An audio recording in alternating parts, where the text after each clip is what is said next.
नमस्कार, आप देख रहे हैं खबरें अभी तक। मैं हूं आरती सांगवान। भारत में कोरोना की ये दूसरी लहर का कहर है जो लगातार आगे बढ़ रहा है और इसी बीच तीसरी लहर की दस्तक भी होने वाली है। कई वैज्ञानिकों ने इसकी आशंका जाहिर की है।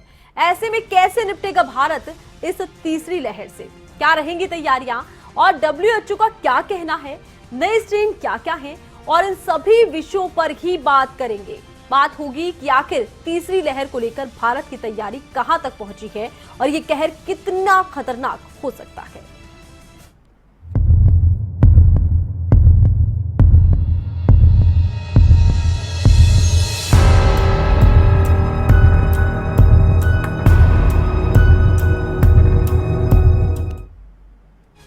देश में कोरोना वायरस की दूसरी लहर के विनाशकारी प्रभावों के बीच एक्सपर्ट्स ने महामारी की तीसरी लहर की आशंका जाहिर की। आगाह किया कि अगर लोग कोविड एप्रोप्रिएट बिहेवियर का पालन नहीं करेंगे तो आबादी के बड़े हिस्से का कोरोना वैक्सीनेशन हो जाने के बाद भी कोरोना की तीसरी लहर अपेक्षाकृत कम गंभीर हो सकती है, लेकिन ये लहर डरा सकती है। रिपोर्ट देखिए।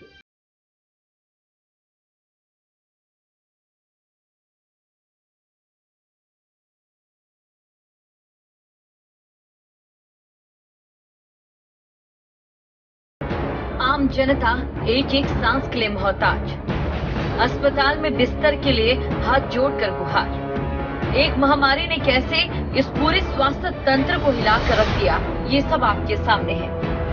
पहली लहर के दौरान तो फिर भी स्थिति संभल गई, लेकिन इस दूसरी सुनामी ने सब कुछ खत्म कर दिया। देश के स्वास्थ्य महकमे पर सवाल उठे, सरकार पर सवाल उठे। लापरवाह भीड़ के लिए किसे जिम्मेदार माना जाए, ये भी अब तक सवालों के घेरे में है। लेकिन फिर भी हमारे देश, हमारी सरकार ने और आम जनता ने भी कई ऐसी गलतियां की जो अगर ना की होती तो इस लहर में ऐसी तबाही न मचती। देश में कोरोना वायरस की दूसरी लहर के विनाशकारी प्रभावों के बीच अब एक्सपर्ट्स ने महामारी की तीसरी लहर की आशंका जताते हुए आगाह किया है कि अगर लोग कोविड एप्रोप्रिएट बिहेवियर का पालन करें और आबादी के बड़े हिस्से का कोरोना वैक्सीनेशन हो जाए तो कोविड की तीसरी लहर अपेक्षाकृत कम गंभीर हो सकती है। बीते कुछ महीनों में संक्रमण के मामलों में तेजी से इजाफा हुआ, जिस वजह से महामारी की दूसरी लहर 2020 में आई पहली लहर से बदतर हो गई। एक्सपर्ट्स का मानना है कि पहली लहर में मामले अपेक्षाकृत कम होने के चलते लोग लापरवाह हो गए थे, जो संक्रमण के फिर बढ़ने का संभवतः कारण बना। वहीं कुछ का मानना है कि वायरस में आए बदलाव और स्वरूप अधिक अब संक्रामक है। अगर अब भी लापरवाह रहे तो समझो तीसरी लहर से बचना नामुमकिन है। कोरोना की दूसरी लहर के दौरान ऑक्सीजन की भारी किल्लत देखने को मिल रही है। अस्पतालों के पास ऑक्सीजन खत्म है तो लोग खुद ही कई सेंटर के बाहर लाइन लगाकर सिलेंडर के लिए इंतजार कर रहे हैं। कई किलोमीटर लंबी लाइनें देखने को मिल रही है। कहीं मास्क आधा लगा दिखाई दे रहा है तो कहीं पर लगाया ही नहीं गया। सोशल डिस्टेंसिंग की हर जगह धज्जियां उड़ाई जा रही है। ऐसा हाल रहा तो जल्द ही तीसरी लहर के प्रकोप से देश जूझेगा, यानी कि सावधानी हटी तो दुर्घटना घटी। दीपशिखा भारद्वाज, न्यूज डेस्क, खबरें अभी तक।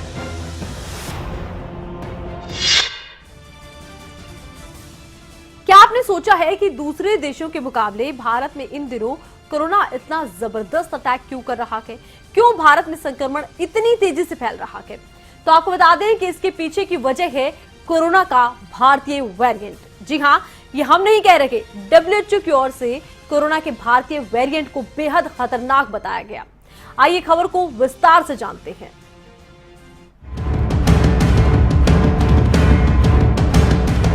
पहले भारत में कोरोना का कोई विदेशी स्ट्रेन आ जाता था तो डर लगता था कि विदेशी स्ट्रेन बेहद खतरनाक है, लेकिन अब कोरोना का भारतीय स्ट्रेन इतना खतरनाक बन चुका है कि विश्व स्वास्थ्य संगठन की ओर से इसे लेकर चिंता जाहिर की गई। इतना खतरनाक कि ये पहले के मुकाबले कई गुना ज्यादा तेजी से फैलता है। इससे संक्रमण का खतरा कहीं ज्यादा बढ़ गया है। यही वजह है कि भारत में कोरोना की दूसरी लहर ज्यादा भयावह बन गई। कोरोना के भारतीय डबल म्यूटेंट को WHO की वैज्ञानिक डॉक्टर सौम्या स्वामीनाथन की ओर से बेहद खतरनाक बताया गया और कहा गया कि ये वेरिएंट पहले के मुकाबले ज्यादा संक्रामक है। What genomic surveillance does is to add more information about the type of virus that is circulating. And as you said, right from the beginning of this pandemic, we've had many countries, including India, sharing the genome sequences with a public database called GISAID, so that scientists across the world could see how this virus was changing and evolving. So while I think that for a large country like India, yes, we need to do more genomic sequencing, we need more labs, we need to do it in a more representative manner so that we can understand what's going on in different parts of the country over a period of time. You can see some strains going down, other strains rising, and that needs to be done hand in hand with clinical and epidemiological studies. Sequencing alone doesn't give you the full picture. So you just by looking at a sequence. साथ ही भारतीय strain पर WHO की राय है कि ये बेहद खतरनाक है और रीजनल वेरिएंट के मुकाबले ज्यादा तेजी से फैलता है। वैक्सीन भी इस वेरिएंट के लिए थोड़ा कम प्रभावी हो सकती है। ओरिजिनल वेरिएंट के रोकथाम में वैक्सीन ज्यादा प्रभावी है, जबकि इस वेरिएंट के लिए वैक्सीन भी उतनी प्रभावी नहीं है। और सबसे खास बात कि भारतीय स्ट्रेन एंटीबॉडीज को भी बेअसर कर सकता है। यानी कि अगर अब आपने कोरोना की वैक्सीन भी लगवाई है, आपके अंदर वायरस के एंटीबॉडीज भी बन चुके हैं, फिर भी ये स्ट्रेन इतना घातक है कि शरीर में बनने वाली एंटीबॉडीज को बेअसर कर सकता है। ऐसे में चिंता ज्यादा बढ़ जाती है और यही चिंता जाहिर की गई है WHO की वैज्ञानिक की ओर से। वैक्सीन दुनिया भर के तमाम वेरिएंट पर कारगर है, लेकिन भारतीय वेरिएंट पर WHO के अनुसार इसे लेकर स्थिति अभी साफ नहीं है। यानी कि भारत में कोरोना को लेकर स्थिति आने वाले वक्त में और ज्यादा भयावह हो सकती है। लेकिन फिलहाल कोरोना के मामलों में थोड़ी सी कमी आना शुरू हुई है, जिससे उम्मीद ये है कि जल्द हालात सुधरेंगे और फिर से सब कुछ सामान्य होगा। न्यूज डेस्क, शीनम शर्मा, खबरें अभी तक। कोरोना वायरस को लेकर दुनिया के अलग अलग देश संकट में हैं। भारत में हालात बेलगाम हैं, लेकिन जिस चीन से कोरोना निकला और जहां कोरोना को काबू किए जाने के दावे किए जा रहे हैं, वो चीन एक बार फिर डर के साए में है। क्या है चीन के डर की वजह, इस रिपोर्ट में देखिए।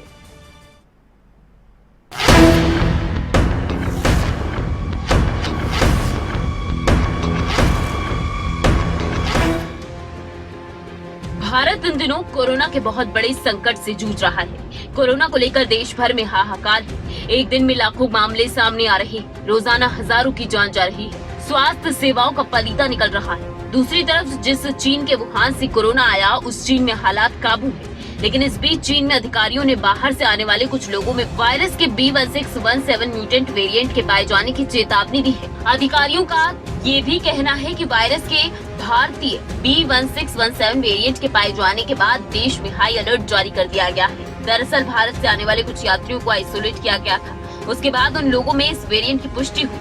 हालांकि बताया जा रहा है कि सबसे पहले ये वेरिएंट भारत में पाया गया और अब इसे लेकर भी रिसर्च जारी है कि क्या इस वेरिएंट से भारत में स्थिति हाथ से फिसल सकती है।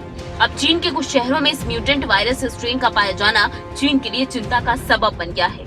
अप्रैल में चीन में आने वाले 364 यात्री कोरोना संक्रमित पाए गए थे और पिछले महीने पाए गए संक्रमितों की तुलना में मामलों में दिन प्रतिदिन 20% बढ़ोतरी दर्ज की गई। चीन के अखबारों में भी लिखा गया कि भारत से आने वाले 4 लोग और साथ ही नेपाल से आने वाले एक शख्स कोरोना संक्रमित पाए गए, लेकिन उन्हें उस समय ये जानकारी नहीं थी कि मामले B1617 वेरिएंट के थे या फिर नहीं। इतना ही नहीं, हांगकांग के मालवाहक जहाज पर काम करने वाले 11 कर्मचारियों में कोरोना पाया गया। ये मालवाहक जहाज भारत, बांग्लादेश और सिंगापुर से होते हुए जेजियांग आया था। हालांकि कोरोना का संक्रमण फिर बेकाबू न हो, इसके लिए चीन ने अंतर्राष्ट्रीय यात्रा पर पहले ही बैन लगा रखा है।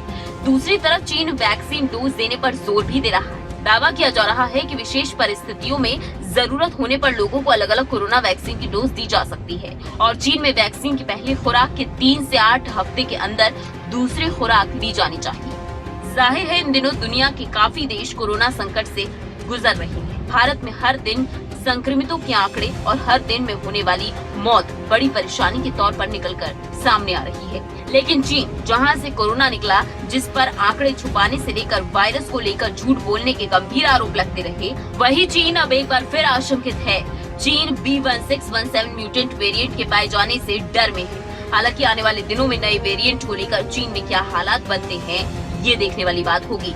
ज्योति सांगवान, खबरें अभी तक।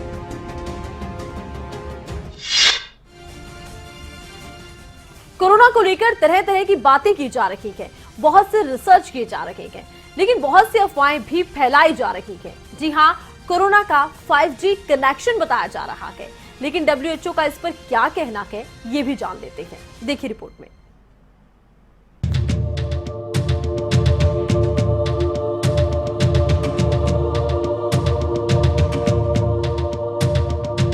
देश में इन दिनों कोरोना घातक रूप ले चुका है। लाखों लोग जिंदगी के लिए कोरोना के खिलाफ जंग लड़ रहे हैं। करोड़ों लोग संक्रमित पाए जा चुके हैं। कोरोना का खौफ तो है ही, वहीं कोरोना को लेकर बहुत से शोध भी किए जा रहे हैं। कई नई जानकारी सामने आ रही है, लेकिन कोरोना को लेकर सोशल मीडिया पर मैसेज भी वायरल है।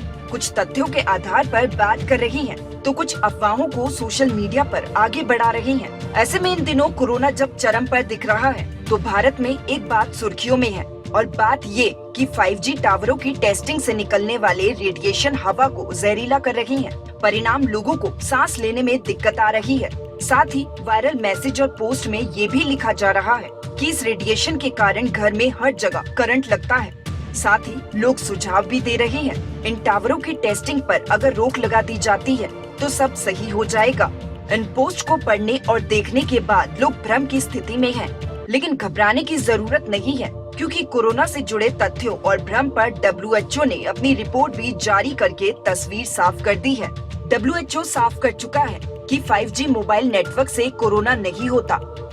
इसके अलावा ये भी बताया गया है कि कोरोना रेडियो तरंगों के साथ एक स्थान से दूसरे स्थान पर नहीं जा सकता। और एक और बात कि कोरोना उन देशों में भी है जहां 5G मोबाइल नेटवर्क ही नहीं है। तो जाहिर है WHO की ओर से साफ किया जा चुका है। ऐसे में किसी भी अफवाह पर यकीन ना करें। कोरोना को लेकर WHO के अलावा सरकार और प्रशासन इससे बचाव के तरीकों पर जानकारी दे रहे हैं, तो लोग सचेत रहे, सावधान रहें, सोशल मीडिया की वायरल जानकारियों से बचें और कोरोना से भी बचना जरूरी है। ज्योति सांगवान, स्पेशल डेस्क, खबरें अभी तक।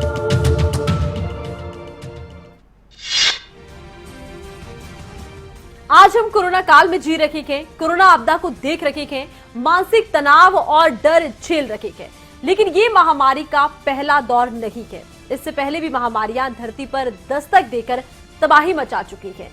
कोरोना पेंडेमिक की तरह ही दुनिया ने झेला है पोलियो पेंडेमिक। अब विशेषज्ञों को आखिर क्यों याद आ रहा है पोलियो पेंडेमिक का वो दौर, रिपोर्ट देखिए।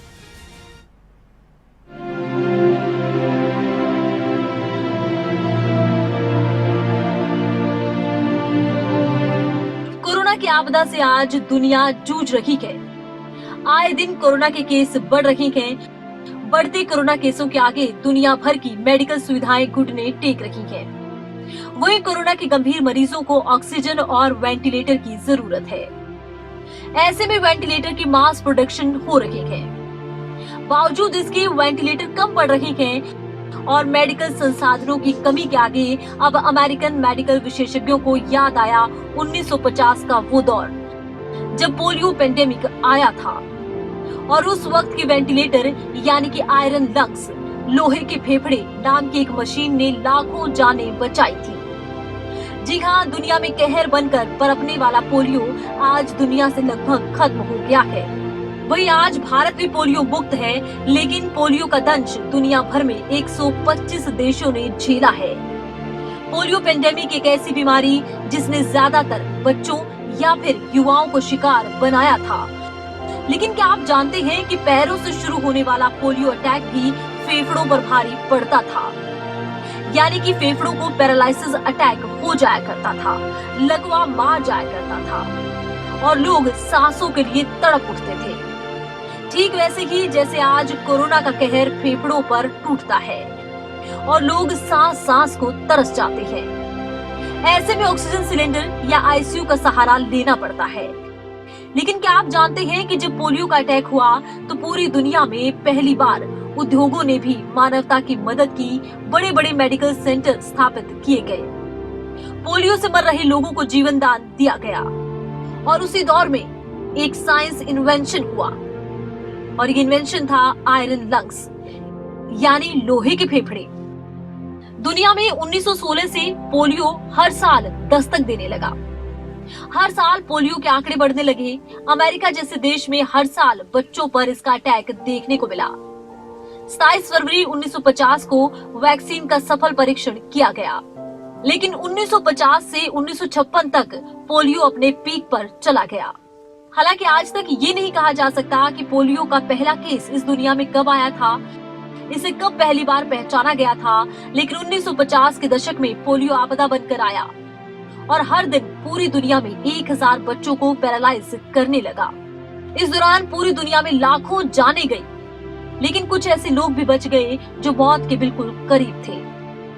आज हम आपको ऐसे ही कुछ लोगों से मिलवाते हैं जो कई दशकों से लोहे के ड्रम से दिखने वाले लोहे के फेफड़ों में सांसें ले रहे हैं। ये है मोना रेंडोल्फ, जिनकी उम्र 84 साल है और 1956 में मोना को पोलियो ने जकड़ दिया था। मोना के फेफड़ों पर अटैक हुआ, उसके 50% फेफड़े खराब हो गए।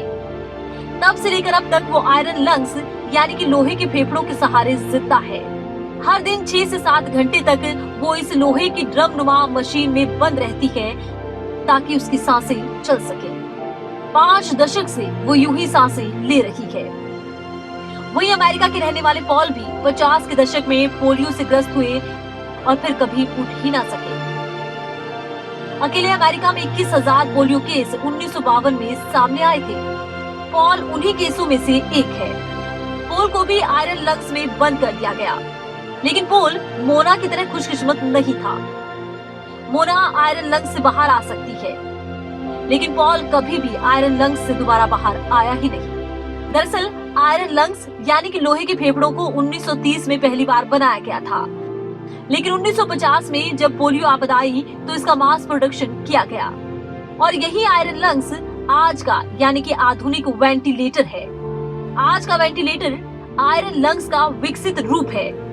आज भी पोलियो महामारी अफगानिस्तान, नाइजीरिया और पाकिस्तान में है, लेकिन राहत की बात है कि हर साल पोलियो वैक्सीन की मदद से भारत और अन्य देशों ने इस महामारी को मात दी थी।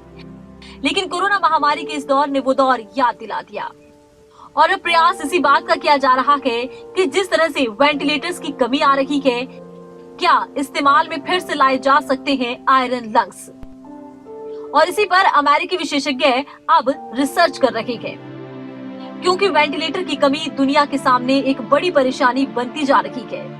वहीं पोलियो पेंडेमिक आने के बाद वैक्सीन पर सालों काम चला और वैक्सीन 1952 में पूरी तरह से तैयार हुई और 1955 में इस वैक्सीन की घोषणा कर दी गई। तब से लेकर अब तक हर साल पोलियो वैक्सीनेशन अभियान दुनिया भर में चलाया जाता है। कई देशों के साथ साथ भारत ने भी पोलियो से ये जंग जीत ली है। वही उम्मीद यही की जा रही है कि हारेगा कोरोना और कोरोना से जंग भी जीत ली जाएगी। आरती सांगवान, न्यूज डेस्क, खबरें अभी तक।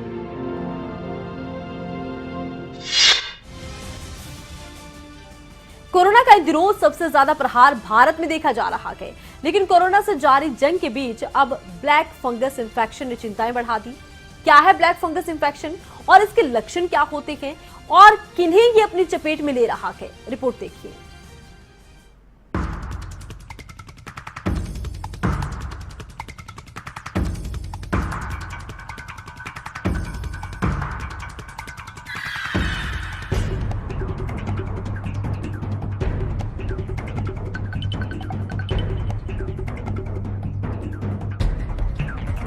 कोरोना का खौफ दिन ब दिन तेज होता जा रहा है। कोरोना से पार पाना देश के लिए इन दिनों सबसे बड़ी चुनौती साबित हो रहा है। लेकिन कोरोना के इस जानलेवा संकट के बीच फंगल इन्फेक्शन म्यूकोरमाइकोसिस ने दहशत पैदा कर दी है। अब गुजरात, महाराष्ट्र और दिल्ली समेत कुछ राज्यों में फंगल इन्फेक्शन म्यूकोरमाइकोसिस के मामले सामने आ रहे हैं। तो नीति आयोग की ओर से फंगल इन्फेक्शन को लेकर कहा गया है कि ये संक्रमण मधुमेह से पीड़ित लोगों को ज्यादा अपनी चपेट में ले रहा है, लेकिन अभी ये संक्रमण ज्यादा नहीं फैला है। संक्रमण के पीछे म्यूकर नाम का फंगस बताया जा रहा है। जिन लोगों का मधुमेह नियंत्रण से बाहर जा चुका है, यानी जिनका शुगर लेवल अभी कंट्रोल नहीं है, उनको दिक्कत आ सकती है। इतना ही नहीं, जो लोग इम्यून सिस्टम को स्ट्रॉन्ग करने की दवा लेते हैं, उन्हें ये संक्रमण अपना शिकार बना सकता है। या फिर जो कैंसर से जूझ रहे हैं, वो भी ब्लैक फंगस इन्फेक्शन का शिकार हो सकते हैं।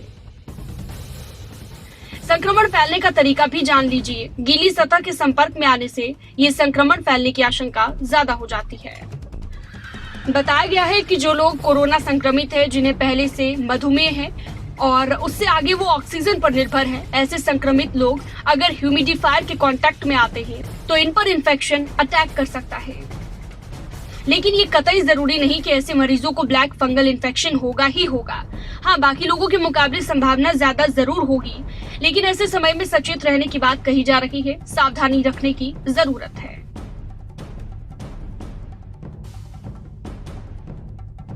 इसके लिए सभी ब्लड शुगर की नियमित जांच कराएं। शुगर पर कंट्रोल भी बेहद जरूरी है।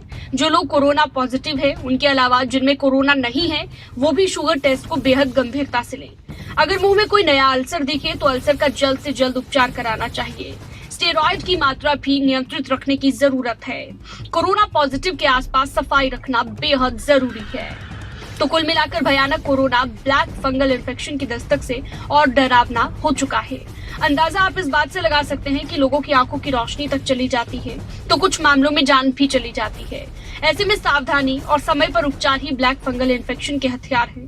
पहले से बीमार लोग जो कोरोना की चपेट में आ रहे हैं, वो अतिरिक्त सावधान रहें। खासतौर पर मधुमेह और कैंसर पीड़ित लोगों को ब्लैक फंगस इन्फेक्शन का कोई भी लक्षण अगर दिखता है तो तुरंत उपचार का रास्ता अपनाएं।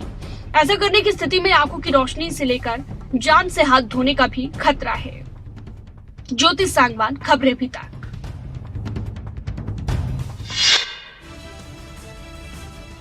तो कोरोना की दूसरी लहर में जितनी तेजी से संक्रमण फैल रहा है, उसी रफ्तार से ये संक्रमण खत्म भी होगा। सोचिए क्या होगा अगर ऐसा हो। लेकिन क्या कहता है इस पर हुआ एक शोध, क्या कहती है रिसर्च, इस रिपोर्ट में देखिए।